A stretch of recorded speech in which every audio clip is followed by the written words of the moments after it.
بسم اللہ الرحمن الرحیم۔ پہلے پارے کا پہلا رکوع چل رہا تھا پچھلے ایپیسوڈ میں، اس میں اس رکوع کی تفسیر بیان ہو رہی تھی اور ہم یہاں تک پہنچے تھے کہ اللہ تعالیٰ نے فرمایا ہم نے آپ کو ایک معتدل امت بنایا ہے۔ معتدل امت کیسے بنایا ہے اس کی تفسیر میں پچھلے ایپیسوڈ میں بیان کر چکا ہوں۔ لِتَكُونُوا شُهَدَاءَ عَلَى النَّاسِ وَيَكُونَ الرَّسُولُ عَلَيْكُمْ شَهِيدًا، تاکہ تم لوگوں پر گواہ بن جاؤ اور رسول تم پر گواہ بن جائیں۔ اس کی تفصیل حدیث میں آئی ہے، صحیح احادیث میں رسول اللہ صلی اللہ علیہ وسلم نے ارشاد فرمایا پچھلی امتوں میں جب قیامت کا دن قائم ہوگا تو انبیاء سے اللہ تعالیٰ سوال پوچھے گا کہ کیا تم نے میرا پیغام اپنی امتوں تک پہنچایا؟ تو وہ کہیں گے اللہ ہم نے پہنچا دیا۔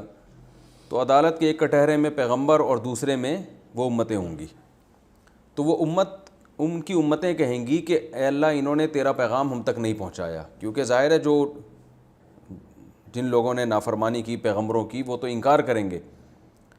تو اللہ تعالیٰ اس امت کو بطور گواہ کے پیش کریں گے اور یہ امت گواہی دے گی کہ ان کے پیغمبروں نے اللہ کا پیغام ان امتوں تک علی وجہ الکمال پہنچایا تھا۔ اور پھر رسول اللہ صلی اللہ علیہ وسلم اس امت پہ گواہی دیں گے کہ اللہ یہ امت سچ کہہ رہی ہے۔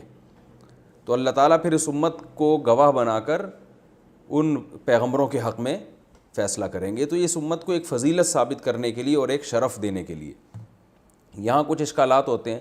اچھا، پہلی بات تو میں یہ بتا دوں اس امت کو بطور گواہ کے پیش کیوں کیا جائے گا۔ اس کی وجہ کیا ہے کہ گواہ میں معتدل ہونا ضروری ہے کہ افراط و تفریط سے بچ کر ہو۔ ہمیشہ ایسے کی گواہی قبول کی جاتی ہے جس کے بارے میں پتہ ہو کہ یہ کسی ایک کی سائیڈ نہیں لے گا، یہ وہ بات کرے گا جو حق پر مبنی ہے، یہ جذبات سے مغلوب نہیں ہوتا۔ تو یہ امت چونکہ امت معتدل ہے تو لہذا معتدل ہونا اس بات کا تقاضا کرتا ہے کہ اس کو بطور گواہ کے پیش کیا جائے۔ پھر یہ وہ پیغمبر جو امتی جب اعتراض کریں گے کہ اللہ یہ ہمارے خلاف کیسے گواہی دے رہے ہیں، یہ تو تھے ہی نہیں اس وقت، تو وہ بتائیں گے کہ اللہ تو نے جو ہم پہ پیغمبر بھیجے محمد صلی اللہ علیہ وسلم اور ان پر جو تو نے اپنی کتاب نازل کی تھی قرآن، اس کتاب میں ہم نے یہ پڑھا تھا، تو ہمارا جو یقین ہے وہ دیکھنے سے زیادہ ہے۔ تو یہ اس امت کو ایک فضیلت دی جائے گی۔ اس پر کچھ سوالات ہوتے ہیں۔ پہلا سوال اس پر یہ ہوتا ہے کہ کسی بھی امتی کا مقام پیغمبر سے زیادہ نہیں ہوتا۔ بھائی ایک طرف انبیاء ہیں موسیٰ علیہ السلام، حضرت عیسیٰ علیہ السلام، اور دوسری طرف ان کی قومیں ہیں، اور گواہ کے طور پر کس کی گواہی قبول کی جا رہی ہے؟ اس امت محمدیہ کی۔ ظاہر اس امت محمدیہ کا مقام پیغمبروں سے زیادہ تو نہیں ہے، تو پیغمبروں کی اپنی بات کا اعتبار کیوں نہیں کیا جا رہا؟ وہ کہہ رہے ہیں اللہ ہم نے پیغام پہنچا دیا۔ جب وہ کہہ رہے ہیں کہ ہم نے پیغام پہنچا دیا تو ان کی بات تو زیادہ وزنی ہے بنسبت ایک امتی کی۔ اس کا جواب یہ ہے کہ دیکھیں اللہ کو تو اصل میں سب معلوم ہے کہ کون حق ہے کون باطل پر ہے، لیکن اللہ تعالیٰ کا قانون یہ ہے کہ اللہ تعالیٰ انسانوں سے انسانوں کے طرز میں بات کرتے ہیں۔ تو انسان کو جب تک یقین نہیں آتا یا اس پر حجت جب تک تام نہیں ہوتی جب تک کوئی گواہی نہ ہو اس کے خلاف، اور قیامت کے دن یہ سب انکار کریں گے کہ انہوں نے ہم پر پیغام نہیں پہنچایا، انکار کریں گے، ان کو یہ امید ہونے لگے گی شاید اگر ہم یہ دعویٰ کریں کہ پیغمبروں نے اللہ کا پیغام نہیں پہنچایا شاید ہماری بخشش ہو جائے۔ تو کیونکہ جب مرتا کیا نہ کرتا ہے نا، کہ جو آدمی مرنے والا ہوتا ہے یا عذاب سے اپنے آپ کو چھڑانے والا ہوتا ہے وہ تو کوئی بھی طریقہ نکلے وہ نکالنے کی کوشش کرتا ہے، اگرچہ اس کو یقین ہو کہ اللہ کو سب کچھ پتہ ہے، پھر بھی وہ بہانے تو کرے گا۔ تو اب اللہ تعالیٰ نے ان امتوں کے خلاف پیغمبر کے قول کو اس لیے ان کے سامنے حجت قرار نہیں دیا کہ وہ خود ایک فریق تھے۔ تو عدالت میں جب بھی دو فریق ہوتے ہیں نا جو ایک دوسرے پر دعویٰ کرتے ہیں تو ان کا اپنا بیان معتبر نہیں ہوتا۔ مثال کے طور پر بھئی یہ واسع خان بیٹھے ہوئے ہمارے سامنے، انہوں نے عدالت میں کیس کیا کہ جی ماموں نے جو ہے مفتی طارق مسعود صاحب نے اتنے پیسے ہم سے لیے اور پی گئے ہیں، ایک مثال ہے، میں نے پیے نہیں ہیں۔ تو عدالت مجھے بھی بلائے گی ان کو بھی بلائے گی۔ تو اب میں کہہ رہا ہوں نہیں، میں نے دعویٰ کیا ان کے اوپر کہ انہوں نے جی 1,00,000 روپے لیے تھے اور مجھ سے پی گئے، میں نے دعویٰ کیا اور میں نے یہ دے نہیں رہے، تو میں نے عدالت میں کیس کیا، عدالت مجھے بلائے گی، عدالت کے کٹہرے میں کھڑا ہو جاؤں گا، تو عدالت مجھ سے پوچھے گی جی آپ کے پاس گواہ ہیں؟ میں بطور گواہ محلے کے 2-4 افراد کو لے کر آ گیا، تو اگر وہ معتبر ہوں گے تو عدالت ان کی گواہی پہ فیصلہ کرے گی، معتبر نہیں ہوں گے تو عدالت میرے کیس کو خارج کر دے گی۔ اب یہاں یہ نہیں کہا جا سکتا کہ مفتی صاحب نے جن گواہوں کو پیش کیا ہے وہ گواہ تو مفتی صاحب سے کم درجے کے ہیں، یعنی عوام کی نظر میں، بلکہ مفتی صاحب کو زیادہ لوگ، ایک مثال دے رہا ہوں کہ لوگ زیادہ قابل اعتماد سمجھتے ہیں، مثال کی حد تک، حقیقت میں سمجھتے نہیں سمجھتے تو الگ بحث ہے نا، یعنی جو مشہور شخصیتیں ہوتی ہیں ان کو تو زیادہ ان کی بات کو لوگ سنجیدگی سے لیتے ہیں نا، تو عدالت کہے گی بھائی اس وقت نہیں لیا جائے گا ان کی بات کو، اگرچہ یہ محلے میں قابل یعنی سچے سمجھے جاتے ہیں، لیکن اس وقت چونکہ ان کی حیثیت فریق کی ہے، تو فریق میں اور دو جب مقابلہ کرنے والے ہوتے ہیں، جو دونوں کا کیس ہوتا ہے، تو عدالت کی نظر میں وہ سیم ہوتے ہیں، تو ان کی اپنی بات کا اعتبار نہیں ہوتا، گواہی ہمیشہ کسی تیسرے سے دلوائی جائے گی، چاہے وہ تیسرا جو مدعی ہے نا اس سے کم درجے کا ہی کیوں نہ ہو۔ تو یہاں بھی پیغمبر چونکہ خود خصم ہوں گے، خصم کا مطلب ہوتا ہے جو آپ کے مقابلے میں کیس میں ہو، تو اس لیے اللہ تعالیٰ وہاں پیغمبروں کی گواہی نہیں بلکہ کسی تھرڈ پارٹی کی گواہی قبول کی جائے گی، اور وہ کون سی ہوگی؟ ظاہر ہے وہ پیغمبر اور ان کی امتوں کے علاوہ کون بچتا ہے؟ یہ امت۔ تو یہ امت چونکہ اعتدال کے راستے پہ چلی ہے، اس کو جیسے ہی تحویل قبلہ کا حکم دیا گیا انہوں نے اسی وقت حکم چینج کر لیا، یعنی آپ کتنی بڑی فضیلت ہے۔ بنی اسرائیل کو دیکھیں، آپ کے موسیٰ علیہ السلام نے ان کو حکم دیا گائے ذبح کرو، کتنا لیت و لال سے کام لیا ان لوگوں نے، ان کو حکم دیا کہ بھئی یہ تورات پر ایمان لے آؤ، تو کیسے جا جا کے کہ ہم پہلے اپنی آنکھوں سے دیکھیں گے، پھر جب اللہ کے کلام کو سن لیا تو جب اللہ کو اپنی آنکھوں سے دیکھیں گے، اور ادھر اطاعت کتنی زیادہ ہے کہ نماز میں آپ صلی اللہ علیہ وسلم نے کوئی نماز توڑ کے صحابہ کو بتایا بھی نہیں کہ قبلہ چینج ہو گیا، بلکہ گھوم کے وہاں کھڑے ہو گئے تو صحابہ نے فوراً رخ چینج کر لیا، اور وہ پوچھا نہیں کہ نبی سے، بس سمجھ گئے کہ حکم کیا ہو گیا ہے، چینج ہو گیا۔ یہاں تک کہ کسی نے جب دیکھا کہ لوگ اس طرف رخ کر کے نماز پڑھ رہے ہیں، تو کچھ صحابہ دوسری مسجد میں نماز پڑھ رہے تھے، ان کو جا کے اطلاع دی، انہوں نے بھی رخ چینج کر لیا اپنا۔ تو یہ جو اطاعت اور یہ جو فضیلت ہے نا، تو یہ فضیلت اس بات کی تقاضا کرتی تھی کہ ان کے خلاف گواہی دی جائے۔ دوسری بات یہ، پہلا اشکال کا جواب تو ہو گیا، دوسرا اشکال یہ ہے کہ گواہی ہمیشہ اس شخص کی معتبر ہوتی ہے جس نے خود مشاہدہ کیا ہو۔ تو سوال پیدا ہوتا ہے یہ امت تو اس زمانے میں تھی نہیں، تو یاد رکھیں گواہی مشاہدہ کرنے والے کی اس لیے قبول ہوتی ہے کہ اس کے پاس علم یقینی ہوتا ہے۔ اس لیے علماء کہتے ہیں کہ اگر گواہ کے پاس مشاہدہ نہ ہو، کسی اور طرح سے یقینی علم ہو، تو بھی وہ گواہی دے سکتا ہے۔ اس کی مثال ایسے جیسے آپ نے کسی کو دیکھا کہ ایک آدمی خون آلودہ کپڑوں میں کسی گھر سے نکل کے بھاگ رہا ہے، اور جب گھر میں جا کے دیکھا تو ایک بندہ قتل ہوا پڑا ہوا ہے، تو اگرچہ آپ نے اس کو اپنی آنکھوں سے قتل ہوتے ہوئے دیکھا نہیں ہے، لیکن آپ کے پاس ایک یقینی دلیل ہے کہ بھائی بندہ بھی مر گیا اور چاقو اس کے ہاتھ میں تھا اور یہ خون آلودہ کپڑوں میں بھاگا بھی ہے، تو یہ سب قرائن اس کی علامت ہے کہ اسی نے قتل کیا ہے۔ اس بیس پہ آپ جا کے گواہی دے سکتے ہیں کہ بھئی میں اس بات پہ گواہی دیتا ہوں کہ فلاں نے فلاں کو قتل کیا ہے۔ اسی طرح میڈیکل سائنس میں ڈاکٹروں کی گواہی کا اعتبار ہوتا ہے، حالانکہ انہوں نے مشاہدہ نہیں کیا، لیکن علامات دیکھ کے، پوسٹ مارٹم میں ہوتا ہے نا، علامات دیکھ کے وہ بتا دیتے ہیں کہ بھئی فلاں ہی قاتل ہو سکتا ہے، دوسرا نہیں ہو سکتا۔ تو یہاں بھی یہی ہے کہ اس امت کو، یہ امت قرآن کو سامنے رکھ کے گواہی دے گی کہ اللہ یہ تیرا کلام ہمارے سامنے موجود ہے، اس کلام میں تو نے بتایا ہے کہ پیغمبروں نے اپنا پیغام لوگوں تک پہنچائی، ہمارے پاس دلیل قطعی ہے اور اس کی بیس پر ہمارے پاس علم یقینی ہے، تو اس علم کی بیس پر ہم یہ گواہی دے رہے ہیں، اور رسول اللہ صلی اللہ علیہ وسلم پھر اس امت پہ گواہی دیں گے کہ اللہ میری امت سچ کہہ رہی ہے۔ تو اللہ کو اس سب چیزوں کی ضرورت نہیں ہے، لیکن بعض دفعہ کسی کی فضیلت اور شرف کو ثابت کرنے کے لیے یہ کام کیا جاتا ہے۔ اس کی مثال ہے جیسے مدرسوں میں، یونیورسٹیوں میں انعامات دیے جاتے ہیں نا، تو اصل مقصد تو انعام دینا ہے، لیکن کسی سینئر کو بلایا جاتا ہے، اس کے ہاتھوں سے انعام دلوایا جاتا ہے، تو بھائی انعام تو ویسے بھی پہنچایا جا سکتا تھا، لیکن اس میں طالب علم کا اکرام بھی مقصد ہوتا ہے کہ وہ یہ فخر سے کہہ سکے گا کہ مجھے فلاں کے ہاتھ سے انعام دیا گیا، اور اس میں اس کو بھی پروٹوکول دیا جا رہا ہوتا ہے کہ ہم آپ کو اتنی عزت دے رہے ہیں کہ آپ سے ہم اپنے اسٹوڈنٹس کو انعامات دلوائیں گے۔ تو یہاں بھی یہی ہے کہ اللہ تعالیٰ اس امت کو یہ عزت دیں گے کہ بھئی تمہارے ذریعے سے گواہی پیغمبروں کے حق میں دلوائی جائے گی۔ تو آگے اللہ نے فرمایا وَمَا جَعَلْنَا الْقِبْلَةَ الَّتِي كُنْتَ عَلَيْهَا۔ رہا یہ مسئلہ کہ اللہ نے قبلہ چینج کیوں کر دیا، اس میں حکمت کیا ہے؟ فرمایا کہ پہلے قبلہ جو تھا وہ اس لیے تھا تاکہ اللہ تعالیٰ ظاہری طور پر بھی دیکھ لیں، حقیقی علم تو ہے اللہ کے پاس، ظاہری طور پر بھی دیکھ لیں کہ کون رسول کی پیروی کرتا ہے اور کون الٹے قدموں پیچھے ہٹتا ہے۔ تو اگر شروع سے ہی کعبہ قبلہ رہتا تو یہ حکمت حاصل نہیں ہوتی۔ یہ کیا پتہ چلتا کہ کون کس کو آم کھانے سے مطلب ہے، کس کو پیڑ گننے سے؟ تو اصل میں تو ہے نبی کو کون فالو کرتا ہے، تو نبی کو فالو کرنے کا جو جذبہ ہے وہ اسی سے حاصل ہو سکتا تھا کہ پہلے کچھ اور حکم دیا جائے، اس کے بعد حکم چینج کر دیا جائے، تو یہ حکمت تھی اس میں۔ اور اللہ نے فرمایا اور یہ حکم بڑا مشکل ہے اس کو فالو کرنا مگر انہی لوگوں پر جن کو اللہ ہدایت دے دے. تو اللہ کے قبضے میں ہے دل، اور جو ہدایت کے قابل لوگ نہیں ہیں ان کی سمجھ میں یہ حکم نہیں آئے گا. وما کان اللہ لیضیع ایمانکم، اللہ تمہارے ایمان کو ضائع کرنے والا نہیں ہے. یہ بات صحابہ کو اشکال ہوا تھا کہ اللہ ہم جو پہلے تو ہم بیت المقدس کی طرف رخ کر کے نماز پڑھتے رہے، اور تیرے علم میں یہ تھا کہ اصل قبلہ کیا ہے؟ کعبہ ہے. تو یہودیوں نے بھی ان کا مذاق اڑایا، تمہاری پرانی نمازیں تو ضائع ہو گئیں، اصل تو یہ ہے. تو اللہ نے فرمایا اللہ تمہارے ایمان کو ضائع کرنے والا نہیں. یہاں ایمان سے مراد عمل ہے، یعنی عمل جو ایمان پر مرتب ہوتا ہے، کیونکہ عمل ایمان پر ہی مرتب ہوتا ہے نا، تو مجازن عمل کو ایمان سے تعبیر کیا گیا. اس کی مثال ایسے جیسے کوئی بدعملی کر رہا ہو تو ہم کہتے ہیں تو بالکل ہی بے ایمان ہے، تیرے میں تو ایمان ہے ہی نہیں. کیا مطلب؟ جب ایمان کا کوئی نتیجہ ہی نہیں نکل رہا، کوئی عمل ہی اس پہ مرتب ہی نہیں ہو رہا ہے، تو اس کا مطلب تیرے اندر ایمان ہی نہیں ہے. تو ایمان کہہ کے عمل مراد لیا جاتا ہے. تو اللہ تعالیٰ تمہارے عمل کو ضائع کرنے والا نہیں ہے. وہ بیت المقدس والی نمازیں بھی تمہاری قبول ہو گئیں کیونکہ اللہ لوگوں کے ساتھ رؤوف الرحیم ہے.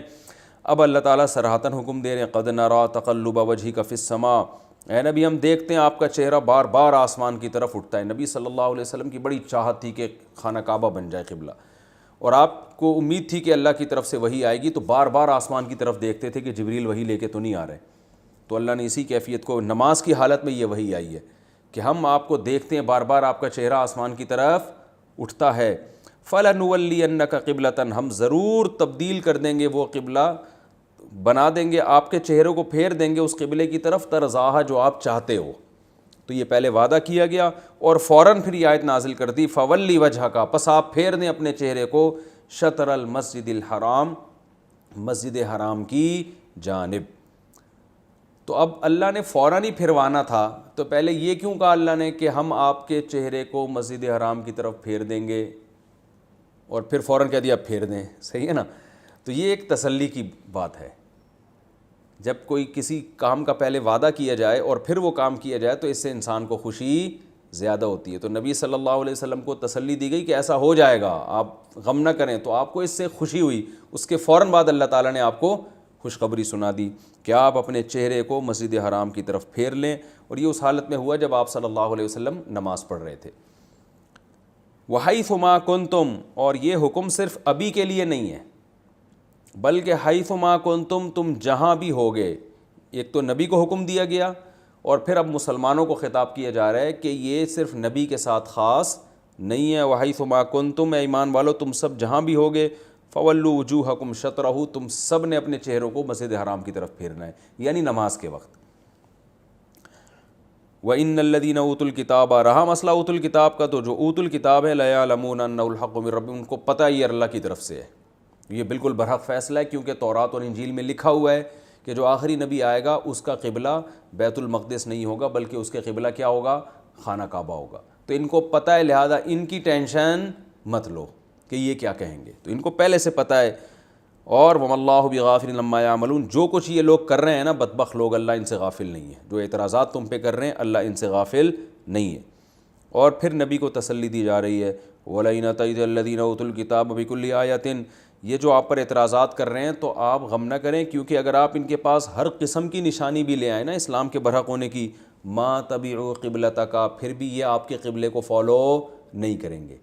یہ جو آپ کو بار بار کہہ رہے ہیں نا آپ اس قبلے سے ہٹ کے دوبارہ بیت المقدس کی طرف آ جائیں، تو ان کے پاس جتنے بھی دلائل آپ نے لے آئے یہ آپ کے قبلے کو پھر بھی فالو کرنے والے نہیں ہیں.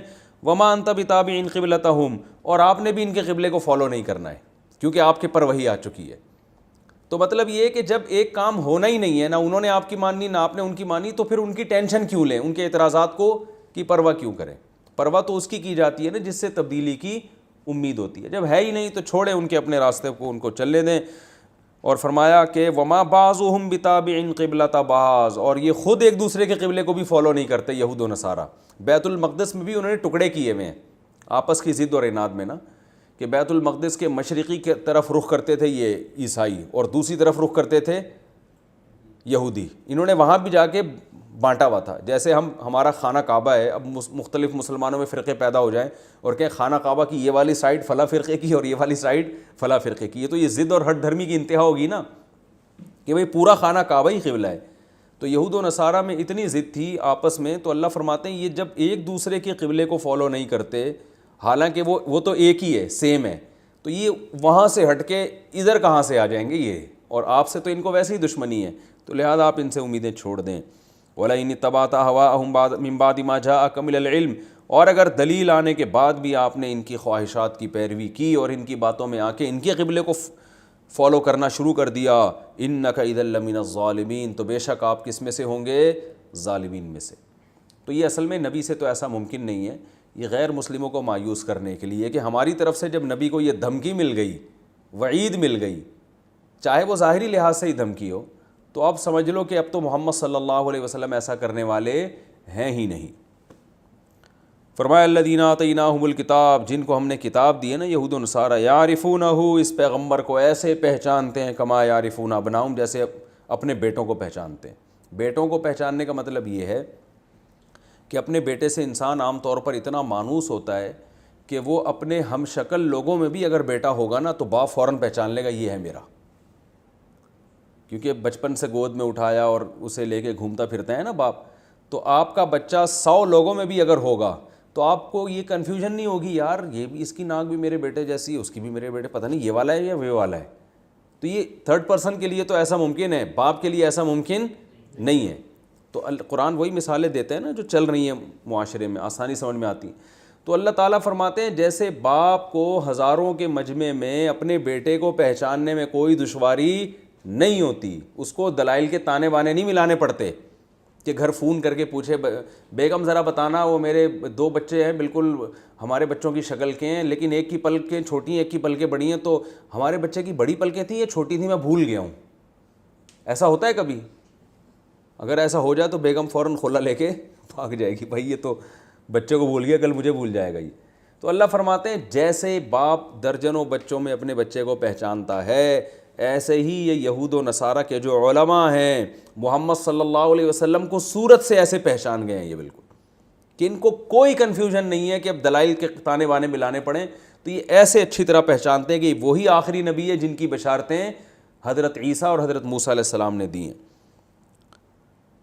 فرمایا وَإِنَّ فَرِيقًا مِّنْهُمْ لَيَكْتُمُونَ الْحَقَّ، ان میں ایک جماعت ایسی ہے جو حق کو چھپاتی ہے، وَهُمْ يَعْلَمُونَ، حالانکہ ان کو سب معلوم ہے۔ ایک جماعت اس لیے کہا کہ بہت سے یہودی ایمان بھی لے آئے تھے، یہودی اور عیسائی۔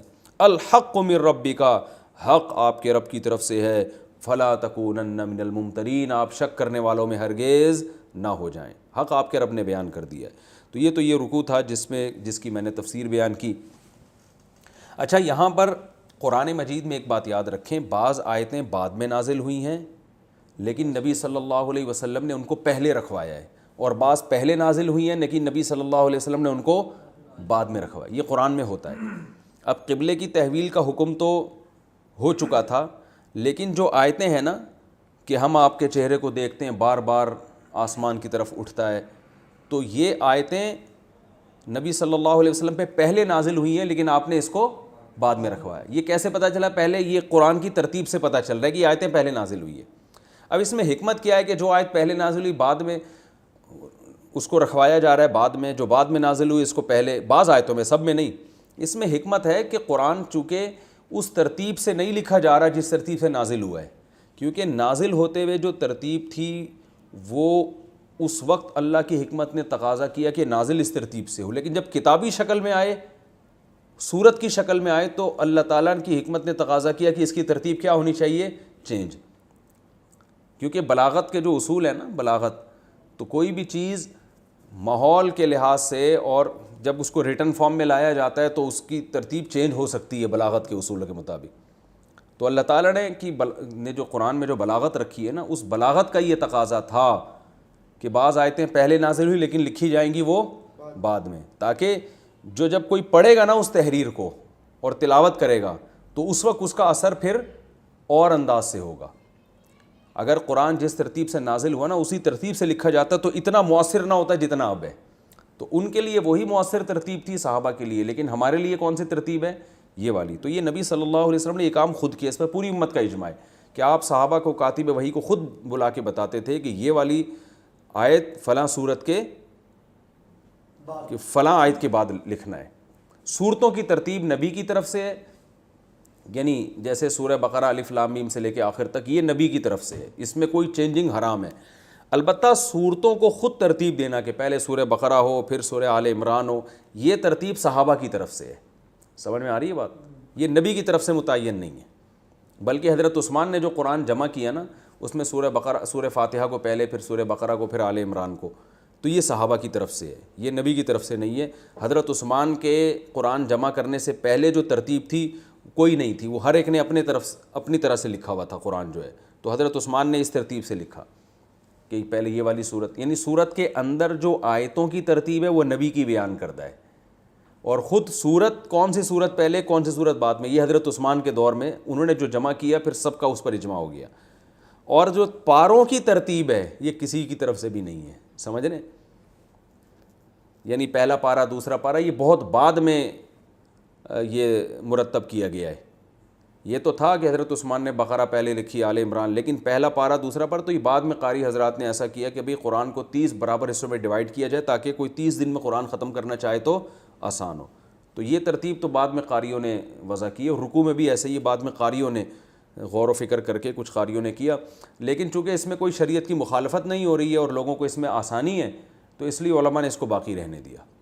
سمجھ رہے ہیں؟ تو یہ جو پارے ہیں نا ان میں کوئی ربط نہیں ہوتا آپس میں، یہ محض اس لیے کہ 30 دن میں کوئی قرآن ختم کرنا چاہے تو کر سکے، اور یہ پورے برابر بھی نہیں ہے، کچھ پارے کو تھوڑے سے زیادہ لمبے کچھ تھوڑے چھوٹے، لیکن زیادہ فرق نہیں ہے ان میں۔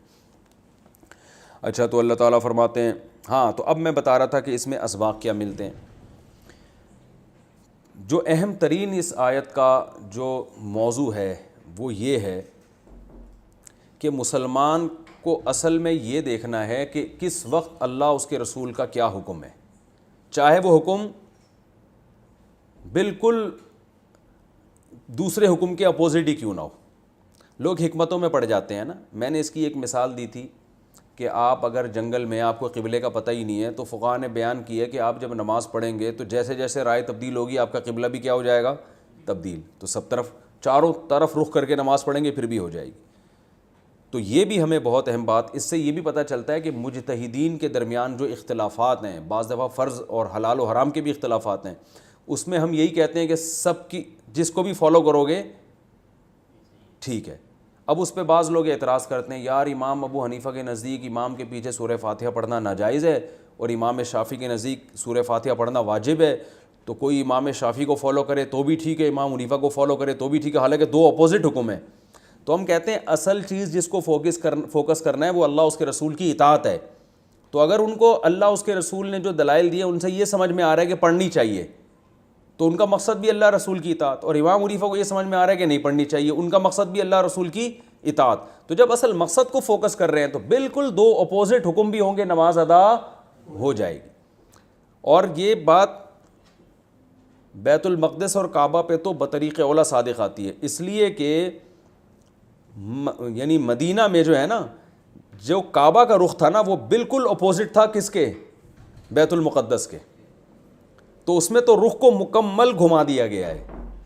تو اللہ فرماتے ہیں بالکل اپوزٹ گھومنے سے بھی نماز ہو جائے گی۔ ابھی آپ یہ نہیں کہیں گے یار وہ بالکل پہلے ادھر منہ کر کے پڑھ رہے تھے اب بالکل ادھر منہ کر کے پڑھ رہے ہیں، بالکل اپوزٹ سائڈ ہو رہی ہے۔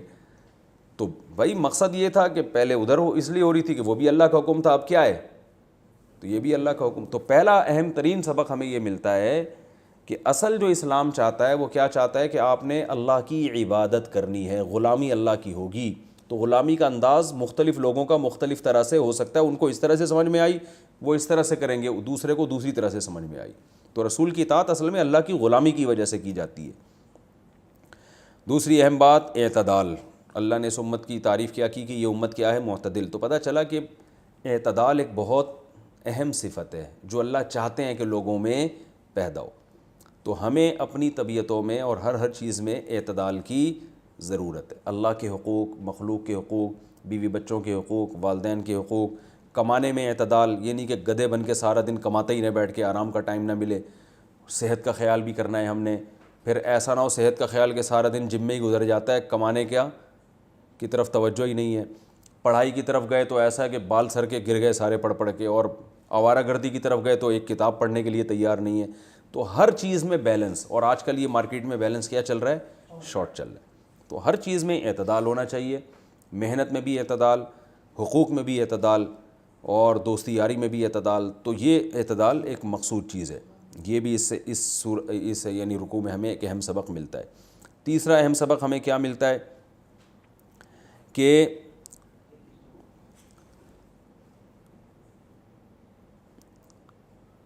یہ جو یہود و نصارہ ہیں، نبی صلی اللہ علیہ وسلم کے دور میں جو یہود و نصارہ تھے، جیسے انہیں علم تھا نا کہ آپ صلی اللہ علیہ وسلم برحق ہیں مگر پھر بھی مان نہیں لے کر آتے. اس میں اشارہ ہے کہ آج بھی جو یہود و نصارہ ہیں نا، کیونکہ قرآن میں ایک جگہ اللہ کا ارشاد ہے سنوریہم آیاتنا فی الآفاق، ہم مزید نشانیاں ان کو اسلام کے برحق ہونے کی دکھائیں گے. تو آج بھی اگر کوئی یہود و نصارہ جس نے اسلام کو پڑھا ہوا ہو نا، جانتا ہو، اس کے سامنے بھی اسلام بالکل چڑھتے سورج کی طرح واضح ہے. تو اس میں ہمیں یہ سبق ملتا ہے کہ اہل حق کو اہل باطل کی مخالفت سے گھبرانا نہیں چاہیے اور احساس کمتری کا شکار نہیں ہونا چاہیے کہ یار اتنے لوگ چونکہ ہمیں مان نہیں رہے، اس کا مطلب شاید ہم غلط ہیں. تو ہم غلط نہیں ہیں، ہم الحمدللہ کیا ہیں، صحیح ہیں. تو ہمیں لوگوں کی مخالفت کی بیس پر اپنے ایمان میں کمی واقع نہیں کرنی چاہیے، کیونکہ آپ کے کانفیڈنس میں کمی ہوگی، آپ کے ایمان میں کمی ہوگی تو پھر آپ کے لیے خود بھی چلنا مشکل، دوسروں کو بھی چلانا مشکل. تو اس لیے اللہ نے رکوع کو اس پر ختم کیا، الحق من ربک. حق کس کی طرف سے ہے؟ رب کی طرف. حق انسانوں کی طرف سے نہیں ہوتا، حق وہ ہے جو رب نے بیان کر دیا. تو لہذا جب نبی کو کہا جا رہا ہے آپ نے شک میں نہیں پڑھنا، تو نبی کے واسطے سے ہم کو بھی کہا جا رہا ہے. تو اس سے ہمیں اپنے دین، اپنے مذہب اور اپنے جس راستے پہ ہم چل رہے ہیں نا، اس پہ بہت اعتماد کے ساتھ ہمیں چلنا چاہیے. لوگوں کی مخالفت کی وجہ سے ہمیں اس میں کنفیوژن کا شکار نہیں ہونا چاہیے. یہ تو اس رکوع کا بنیادی یعنی جو اسباق ملتے ہیں وہ میں نے بیان کیا. اب ہم انشاءاللہ اگلا رکوع شروع کرتے ہیں. یہ ہے سورہ بقرہ کا 18واں رکوع اور دوسرے پارے کا دوسرا رکوع. وَلِكُلٍّ وِجْهَةٌ هُوَ مُوَلِّيهَا. پہلے اس رکوع کا لفظی ترجمہ ہوگا، مختصر گرامر بیان ہوگی اور اس کے بعد انشاءاللہ اس کی تفسیر ہوگی. یہ رکوع بھی بڑا مختصر ہے. وَلِكُلٍّ وِجْهَةٌ. وَلِكُلٍّ، کلن کا معنی جب کلن کے لفظ پہ تنوین آتی ہے نا تو اس کا مطلب اس کے بعد کوئی لفظ محذوف ہے. جیسے کل کا معنی کلن کا معنی کل قوم یا کل رجل، کچھ نہ کچھ محذوف ہے. تو قرآن میں آ رہا ہے وَلِكُلٍّ یعنی وَلِكُلِّ قَوْمٍ، ہر قوم کے لیے وجہتن ایک جہت ہے. جہت کو وجہتن بھی کہتے ہیں، ایک سمت ہے. ہوا وہ قوم مولیہا اس کی طرف رخ کرنے والی ہوتی ہے. ولا یا یولیو کا معنی پھیرنا بھی اور کسی طرف رخ کرنا بھی ہوتا ہے. مولیون تھا اصل میں مسبحون کی طرح. سبح یسبح کا اس میں فاعل آتا ہے مسبحون، تو مسبحون سے مولیون، تو مولیون کا مولون پڑھا جاتا ہے، مولینا بھی. اور جب ہا آگے آ گیا تو نون کو غائب کر دیا، مولیہا، مولینا تھا اصل میں. ہر قوم کے لیے ایک جہت ہوتی ہے اور وہ قوم اس جہت کی طرف رخ کرتی ہے. فاستبقوا الخیرات، پس تم ایک دوسرے سے سبقت کرو. امر کا صیغہ ہے استبقوا، باب استفعال نہیں بل باب افتعال، استباق، ایک دوسرے سے مسابقت کرنا، ایک دوسرے سے پہل کرنا. فاستبقوا الخیرات، پس تم، یہ الف سائلنٹ ہو گیا اصل میں، پس تم خیرات یعنی نیکیوں میں ایک دوسرے سے آگے بڑھو. اینما تکونوا، تم جہاں بھی چلے جاؤ گے، یاتی بکم اللہ لے آئے گا تمہیں. یاتی کا معنی آنا، لیکن با جب آخر میں آ رہا ہو تو کیا مطلب ہوتا ہے؟ لانا. یاتی بکم اللہ، اللہ تم کو لے آئے گا، جمیعاً تم سب کو لے آئے گا. ان اللہ علی کل شیء قدیر، بے شک اللہ تعالیٰ ہر چیز پر قدرت رکھتا ہے. ومن حیث خرجت، اور آپ جہاں بھی نکلیں، خرجت کا معنی آپ جہاں بھی جائیں، فولی وجہک، آپ اپنے چہرے کو پھیریں، شطر المسجد الحرام، مسجد حرام کی جانب. وَإِنَّهُ، اور بے شک یہ حکم، للحق، لام تاکید کے لیے، یقیناً برحق ہے، من ربک آپ کی طرف سے. وَمَا اللَّهُ بِغَافِلٍ، اور نہیں ہے اللہ تعالیٰ غفلت والا، عما تعملون، عما اصل میں تھا عن ما، ان اعمال سے جو تم کر رہے ہو، اللہ سے غافل نہیں ہے. وَمِنْ حَيْثُ خَرَجْتَ، اور جہاں بھی آپ جائیں، فَوَلِّ وَجْهَكَ شَطْرَ الْمَسْجِدِ الْحَرَامِ، اپنے چہرے کو پھیرے مسجد حرام کی طرف. وَحَيْثُ مَا كُنْتُمْ، اور اے ایمان والو تم سب بھی جہاں بھی ہو، جہاں بھی جاؤ، فَوَلُّوا وُجُوهَكُمْ شَطْرَهُ، تو پھیرو اپنے رخ کو مسجد حرام کی طرف.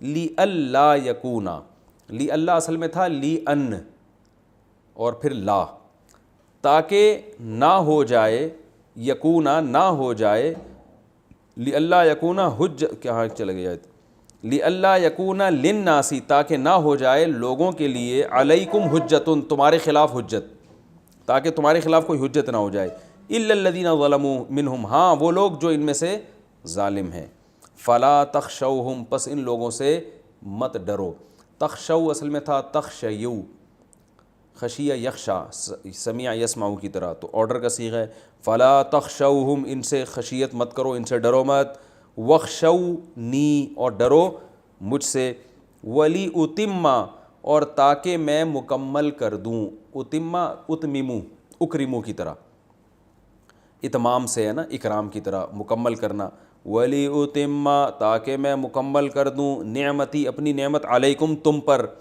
ولعلکم، اور تاکہ تم تہتدون، ہدایت پر آ جاؤ، سیدھے راستے پر چلو، کما ارسلنا، جیسے کہ بھیجا ہم نے، فیکم تم میں، رسولاً ایک رسول، منکم جو تمہیں میں سے ہے، یتلو علیکم آیاتنا، جو تلاوت کرتا ہے تم پر ہماری آیتیں، ویزکیکم، اور تزکیہ کرتا ہے تمہارا، ویعلمکم الکتاب والحکمہ، اور تمہیں کتاب اور حکمت سکھاتا ہے، ویعلمکم، اور سکھاتا ہے تمہیں، ما وہ چیزیں، لم تکونوا تعلمون، جو تم نہیں جانا کرتے تھے، لم تکونوا تم نہیں تھے، تعلمون ان کو جاننے والے، فاذکرونی اصل میں تھا فاذکرونی، الف سائلنٹ ہو گیا، اذکرو یاد کرو، نی مجھ کو، اذکرکم، اذکرو کا مطلب میں یاد کروں گا، انصرو ہے نا، تو اذکرکم میں تمہیں یاد کروں گا، وشکرو اور شکر کرو، لی میرا، ولا تکفرونی، نون کے بعد یا بھی تھا اصل میں جو حذف کر دیا گیا ہے، تو ولا تکفرونی، میری ناشکری مت کرو، یہ اس کا لفظی ترجمہ ہو گیا۔ اب یہ بہت مختصر رکوع ہے، اس کی میں مختصر تفسیر بیان کرتا ہوں۔ جو پچھلا حکم چل رہا ہے نا، بس یہ آخری رکوع ہے، اور اس میں وہ تحویل قبلہ کے حکم کو کیا کر دیا گیا، کمپلیٹ۔ تو اللہ ایک اور حکمت بیان کر رہے ہیں کہ وَلِكُلٍّ وِجْهَةٌ، ہر قوم کی ایک جہت ہوا کرتی ہے جہاں وہ رخ کرتے ہیں، یعنی اللہ تعالیٰ کا ہمیشہ سے دستور رہا ہے کہ یہ یعنی قبلہ متعین کیوں کیا جا رہا ہے۔ غیر مسلم اس پہ اعتراض کر سکتے ہیں، کیا ضرورت ہے ادھر رخ کر کے، بھی جہاں بھی رخ کر کے نماز پڑھ لو۔ تو اللہ فرماتے ہیں کہ ہر قوم کی ایک ہمیشہ سے جہت رہی ہے جہاں وہ رخ کرتے ہیں عبادت میں، تو یہ اللہ کا ہمیشہ سے اصول رہا ہے۔ اس میں حکمت کیا ہے کہ ایک جہت جب ہوتی ہے نا، تو اس سے انسان کی طبیعت میں سکون پیدا ہوتا ہے، خشوع پیدا ہوتا ہے، اسے پتہ ہے یہ جہت مقدس ہے، تو اس طرف رخ کرے گا تو نماز میں دل جمی ہوگی، جماعت کی نماز قائم کرنا آسان۔ اب اگر قبلہ نہ ہوتا، اللہ کہتے جہاں چاہے رخ کر کے نماز پڑھا کرو، تو کوئی کسی مسجد کا رخ ادھر ہوتا، کسی مسجد کا رخ ادھر ہوتا، کسی کا ادھر ہوتا، پھر بیت اللہ کی طرف رخ کرنے میں جو انسان کو ایک سکون ملتا ہے کہ میں اللہ کے گھر کی طرف، کیونکہ دیکھیں اللہ تو نظر آ نہیں رہا، تو جب اللہ نظر نہیں آ رہا تو جو اللہ سے عشق اور محبت کرنے والے لوگ ہیں، جب محبوب نہیں ہوتا تو محبوب کا کوئی گھر تو ہونا جہاں جا کے انسان اپنی محبت کی پیاس بجھا سکے۔ تو یہ اللہ کا ہمیشہ سے دستور رہا ہے کہ عبادت جب بھی اللہ کی ہوگی تو ظاہر ہے اللہ کو تو ہم دیکھ نہیں رہے ہیں، تو اللہ کوئی تو نشانی اپنی زمین پہ رکھے نا، اور کوئی تو ایسی جگہ بتائے کہ یہ میرا گھر ہے، تاکہ اس سے انسان لپٹے تو یہی سمجھے کہ میں اللہ کے گھر سے لپٹ رہا ہوں، اس کے سامنے سجدہ کرے تو یہ سمجھے کہ میں کس کے گھر کے سامنے سجدہ کر رہا ہوں، اللہ کے گھر۔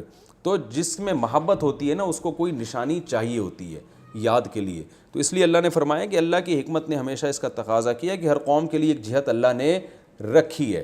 تو اس بحث میں نہ پڑھو کہ یہ جہت کیوں ہے، ادھر رخ کر کے نماز کیوں، کوئی رخ کیوں ہے، بیت اللہ کی طرف کی رخ کیوں ہے۔ اللہ تو جب ہر جگہ، اللہ نے قرآن میں فرمایا نا کہ اینما تقولوا فثم وجہ اللہ، تم جہاں بھی ہوگے اللہ کا ذات وہاں ہے، یعنی اللہ کا چہرہ وہاں ہے، علم اور قدرت کے اعتبار سے۔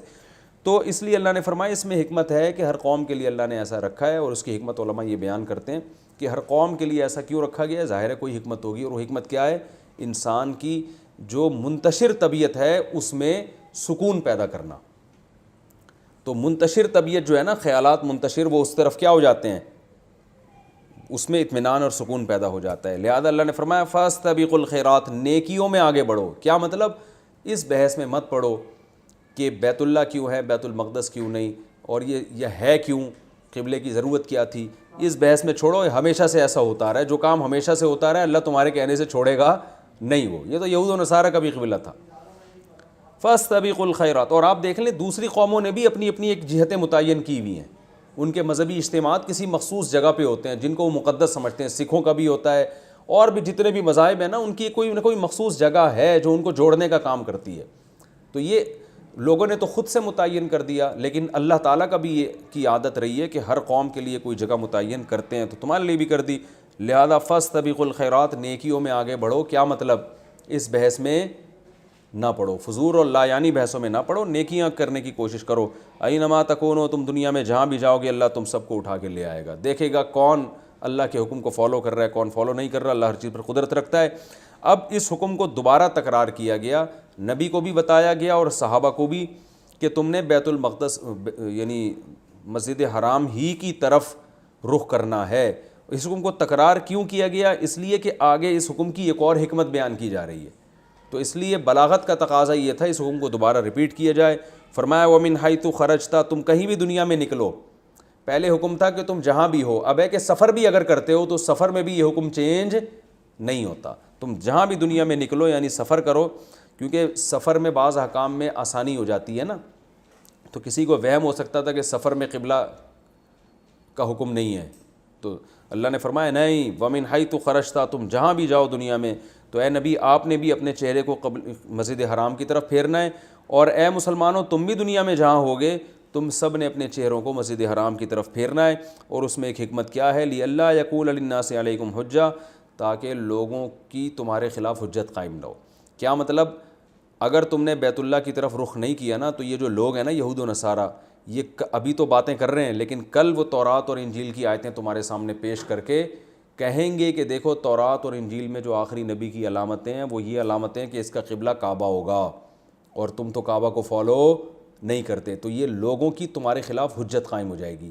تو اللہ ابھی سے تمہیں حکم دے رہا ہے کہ بیت اللہ کی طرف سفر میں بھی رخ پھیرو، حضر میں بھی، تاکہ لوگوں کی تمہارے خلاف حجت قائم نہ ہو سکے اور بحث کا دروازہ بند ہو جائے. الا الذین ظلموا منہم، ہاں ان میں جو ظالم ہیں وہ تو بحث کریں گے جیسے کہ کر رہے ہیں.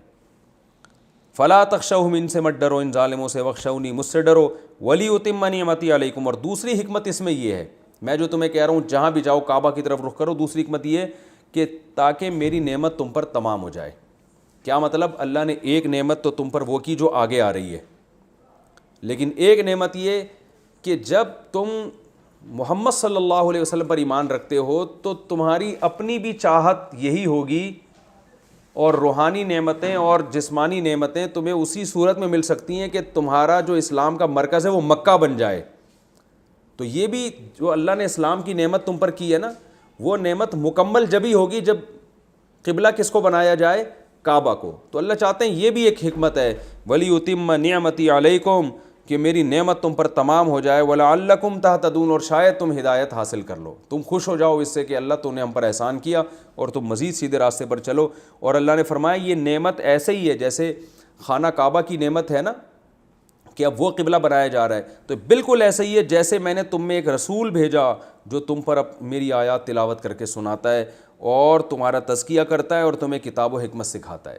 تو جیسے یہ ایک بہت بڑی نعمت ہے کہ ابراہیم علیہ السلام نے تمہارے حق میں دعا کی تھی کہ اللہ ایک پیغمبر بھیج، جو 2-3 رکوع پہلے یہ مضمون گزرا ہے نا کہ ابراہیم علیہ السلام نے دعا کی تھی اللہ ایسا پیغمبر بھیج جو ان پر آیات تلاوت کر اور تزکیہ کرے.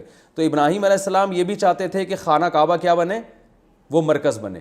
تو اللہ نے خانہ کعبہ کو مرکز بنا کے بھی نعمت تمام کر دی، اور ابراہیم علیہ السلام کی جو دعا تھی دوسری دعا کہ ایسا پیغمبر آئے انہی میں سے، انہی کی جنس میں سے یعنی انسانوں میں سے، تو وہ بھی اللہ نے تمہاری دعا، ابراہیم علیہ السلام کی دعا تمہارے حق میں قبول کی. تو یہ نعمت ایسے ہی ہے جیسے ہم نے تمہارے درمیان رسول بھیج دیے جو اللہ کی آیات تمہیں پڑھ کے سناتے ہیں، تزکیہ کرتے ہیں اور تمہیں کتاب اور حکمت سکھاتے ہیں اور وہ باتیں سکھاتے ہیں جو تم نہیں جانتے تھے. فاذکرونی، پس تم مجھے یاد کرو، ان کی باتوں میں مت آؤ. اذکرکم، میں بھی تمہیں یاد کروں گا، اور میرا شکر ادا کرو، میری ناشکری مت کرو. یہ اہل ایمان سے کہا جا رہا ہے کہ اللہ نے تم پر بڑے بڑے انعامات دیے ہیں. وہ کیا ہے کہ تمہیں اللہ تعالیٰ نے خانہ کعبہ کو مرکز بنا دیا اور ایسے پیغمبر کو بھیج دیا جو یہ سب کام تمہارے حق میں کر رہے ہیں.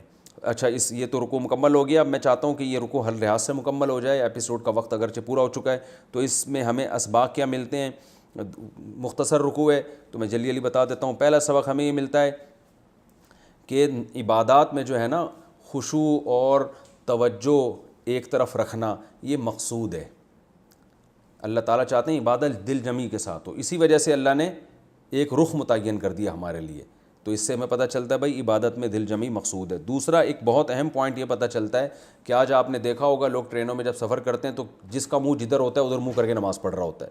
تو نفل نماز میں تو اس کی اجازت ہے کہ سواری کا رخ جدھر کو ہے آپ ادھر ہی رخ کر کے نماز پڑھیں, لیکن فرض نماز میں آپ کو رخ قبلے کی طرف بہر صورت کرنا پڑے گا, چاہے آپ جہاز میں ہوں یا ٹرین میں ہوں, جب تک ممکن ہے آپ کے لیے. ممکن ہی نہ ہو تو ایک الگ بات ہے.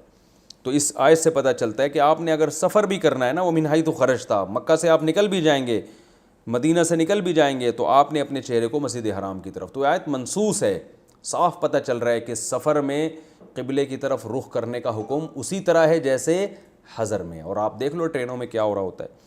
اور اس سے ہمیں بیت اللہ کی فضیلت ثابت ہوتی ہے کہ اللہ نے ہم پر, عالم اسلام پر بہت بڑا احسان کیا کہ مسجد اقصیٰ کی قبلے ہونے کو منسوخ کر دیا. اگر وہ نہ منسوخ ہوتا آج لوگ کہاں جمع ہوتے؟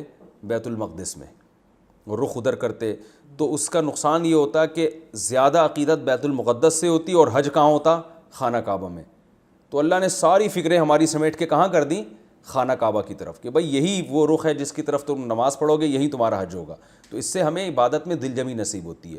باقی بیت المقدس کی فضیلت اپنی جگہ برقرار ہے, اور حدیث میں آتا ہے کہ بیت المقدس میں ایک نماز کا ثواب 50,000 نمازوں کے برابر, اور مسجد حرام میں 1,00,000 نمازوں کے برابر. تو فضیلت اپنی جگہ ہے بیت المقدس کی, لیکن بڑی تمام فضیلتیں خانہ کعبہ کو دے دی گئیں. اللہ تعالیٰ سمجھنے کی عمل کی توفیق عطا فرمائے. وما علینا الا البلاغ.